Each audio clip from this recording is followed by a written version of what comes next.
School violence occurs throughout our entire nation and can be seen differently from the perspectives of administrators, teachers, and students. Administrators perceive schools to be safe, but they believe there is a continuing need for more building security, more staff training in emergency procedures and behavior management, and in general, more resources. A study in 1999 by administrators showed that 75 to 80% of discipline referrals came from a select few teachers.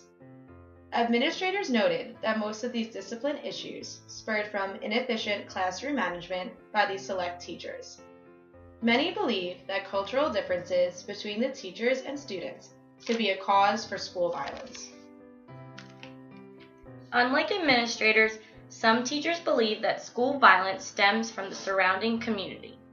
Especially in urban areas, teachers feel a sense of distrust in their school community and also a lack of importance in forming relationships with the parents of students. According to the American Psychological Association, some possible precursors to school violence that teachers should look out for are prejudice, homophobia, racism, peer isolation or ostracization, physical factors such as hunger or sleep deprivation, exposure to violence, and physical, sexual, and emotional abuse. Teachers can respond to warning signs by acknowledging the student, consulting with school personnel, restating expectations and classroom rules, and showing students encouragement.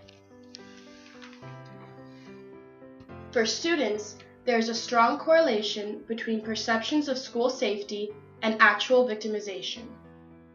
For example, students who report being victimized also report feeling less safe in schools. Some students perceive school violence as inevitable. When interviewed about school violence, one student stated, "You never know when someone might bring a gun to school and just start shooting." Another student responded saying, "If someone wants to fight you, it's going to happen. Nobody can stop it." A large group of students, roughly 40%, believe that school violence stems from issues where students are being picked on. These issues could also include gossip, insults, and rumors. To students, anger serves as the second most frequent cause of violence. Students who suffer from extreme anger do not know how to manage this emotion or how to contain it. Lastly, other related concepts to school violence include a student's home life and inability to effectively communicate through disagreements. School violence is very prevalent throughout the United States, but some of the most prevalent and recent acts of school violence include Sandy Hook and Columbine. And the little town of Newtown, Connecticut used to hold Sandy Hook Elementary School up until December 14, 2012. As the school doors were locked at 9:30 a.m. and the announcements were starting, the first few gunshots were heard. There stands Adam Lanza facing the principal, school psychologist, and vice principal. 2 out of the 3 being killed and 1 wounded. With the kindergarten and first grade classrooms being close by, Adam Lanza moves to that area, killing 20, 6, and 7-year-olds.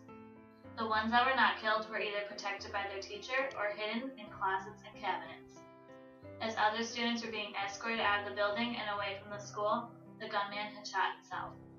Parents wait anxiously, hoping to see that young smile they sent off to school that day.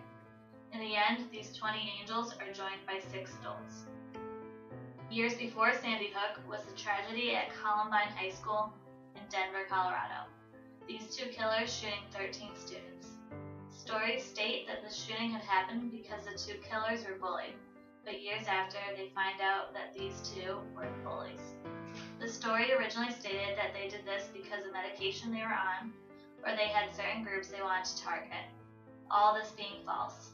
These students were looked at as the smart kids, taking high-level classes, getting good grades, and doing their work, but they were smart kids with psychological problems.